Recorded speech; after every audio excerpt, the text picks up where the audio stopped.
Review time, Pat! Well, I've been a journalist for about 25 years, and I was educated to lie, to betray, and not to tell the truth to the public. But seeing right now, within the last months, how far how the German and American media tries to bring war to the people in Europe, to bring war to Russia. This is a point of no return, and I'm going to stand up and say it is not right what I have done in the past, to manipulate people, to make propaganda against Russia, and it is not right what my colleagues do and have done in the past, because they are bribed to betray the people, not only in Germany, all over Europe. The reason writing this book was that I am very fearful of a new war in Europe, and I don't like to have this situation again, because war is never coming from itself. There is always people behind it to push for war. And this is not only politicians, this is journalists too. And I just have written in the book how we have betrayed in the past our readers just to push for war, and because I don't want this anymore. I'm fed up with this propaganda. We live in a banana republic and not in a democratic country where we have press freedom, where we have human rights. If you see the German media, especially my colleagues who day by day write against the Russians, who are in transatlantic organizations and who are supported by the United States to do so, well, people like me, I became an honorary citizen of the state of Oklahoma in the United States. Just why? Just because I write pro-American. I wrote pro-American. I was supported by the Central Intelligence Agency, by the CIA. Why? Because I should be pro-American. I'm fed up with it. I don't want to do it anymore. And so I've just written a book not to earn money. No, it will cause a lot of trouble for me, just to give the people in this country, in Germany, in Europe, and all over the world, just to give them a glimpse of a view what goes up behind the closed doors. Yes, there is many examples for that. If we go just back to history, if you go into the year 1988, if you go to your archives, you will find in March 1988 that there was in Iraq, the Kurdish people have been gassed with poisoned gas. That is known all over the world. But in July 1988, they sent me to a town called Zubaydat, that is on the Iraqi-Iranian border. There was war. It was war between the Iranians and the Iraqis, and I was sent there to photograph how the Iranians have been gassed with poisoned gas, with German poisoned gas. You call it Lost and Zareen, mustard gas, made by Germany. They have been gassed, and I was there to make photographs how these people have been killed by poisoned gas from Germany. When I came back to Germany, there was just one small photo in a newspaper, in the Frankfurter Allgemeine, and there was one small article not writing how impressive, brutally, how unhuman, how terrible it was to kill decades after the end of the Second World War, people with German poisoned gas. So this was a situation I feel misused for having been there and just to give a documentary what has been done, but not being allowed to cry out to the world what we have done behind closed doors. Up to today, it's not well known in the public that with German public gas, there have been hundreds or thousands of people gassed in this city of Zubaydat. Now, you ask, what have I done for intelligence agencies? So, please see, most of the journalists you see in foreign countries, they claim to be journalists, and they might be journalists, European or American journalists, but many of them, like me in the past, are so-called non-official cover. That's what the Americans call that. I have been a non-official cover. Non-official cover means what? It means you too work for an intelligence agency. You help them if they want you to help them, but they will never, when you are locked, or when they find out that you are not only a journalist but a spy too, they will never say, "Oh, this was one of our guys." They will not know you. That means non-official cover.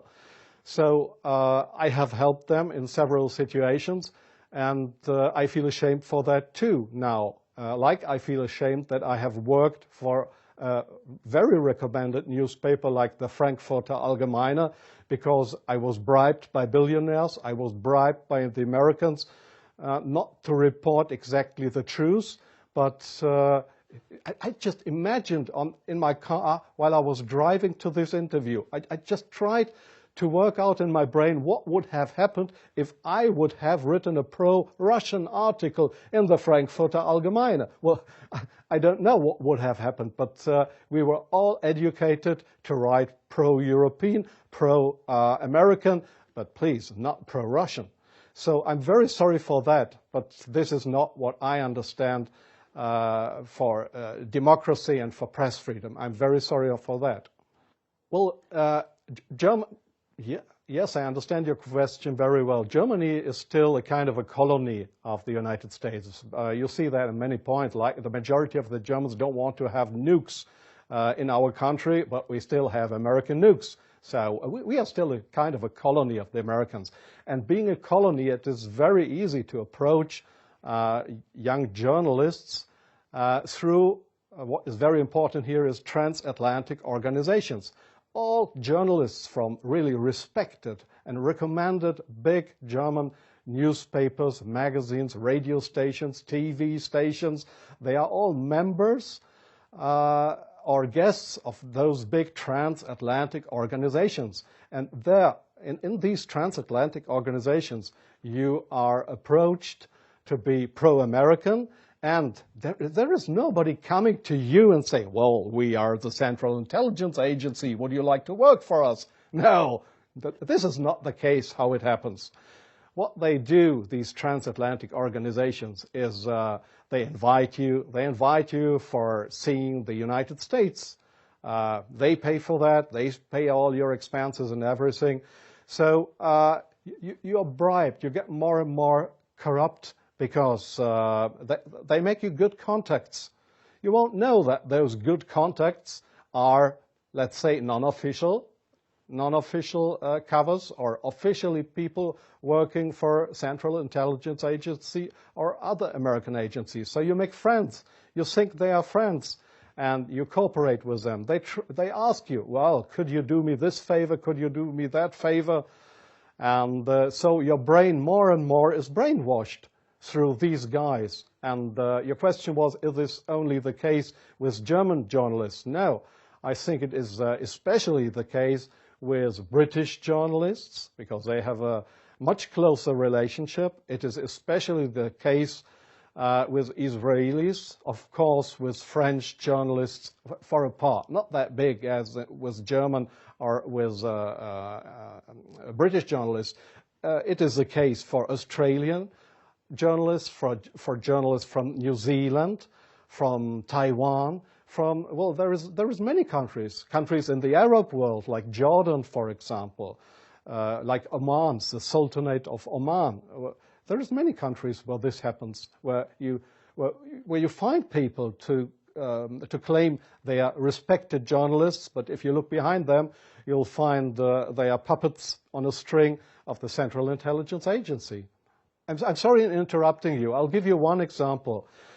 Sometimes the intelligence agencies, they come to your office and want you to write an article. I give you an example not from strange other journalists, from me myself. I've just forgotten the year.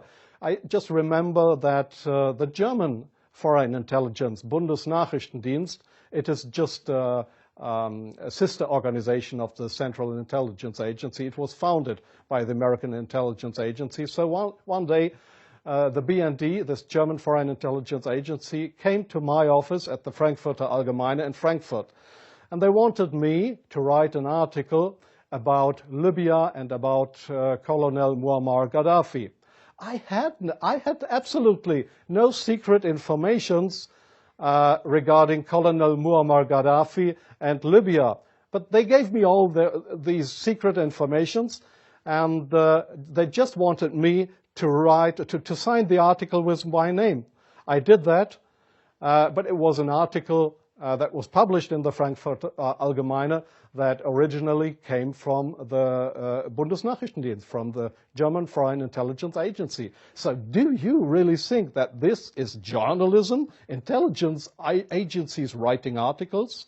Oh yes, that article, I have reprinted it partly in my book. That article was how Libya and Colonel Muammar Gaddafi, how he secretly tried to build a poison gas factory, I think in Rabta was the name, yeah.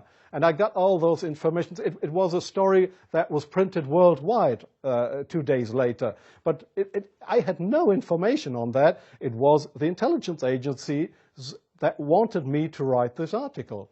So, but this is not the way journalism should work, that intelligence agencies, that they decide what is printed and what not.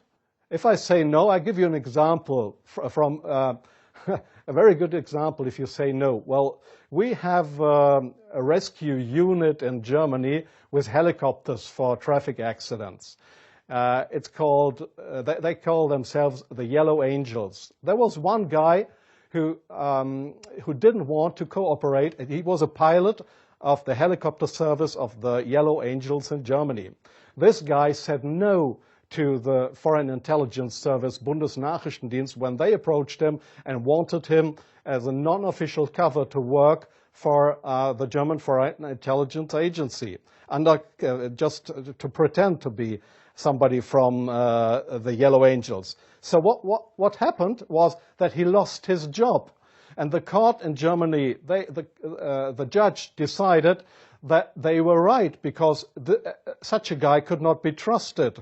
He was kicked off his job because he didn't cooperate with the Foreign Intelligence Service. So I knew what would happen if I would not cooperate with intelligence services. Well, I have had, let me say, 6 times my house was house searched because I was accused by the public prosecutor, the German public prosecutor. I was accused of leaking secrets of states. 6 times house searched. Well, they hoped that I wouldn't do that ever again. But I think it's worse that the truth will come out one day. The truth won't die. And I don't mind what will happen. I've had 3 heart attacks. I have no children.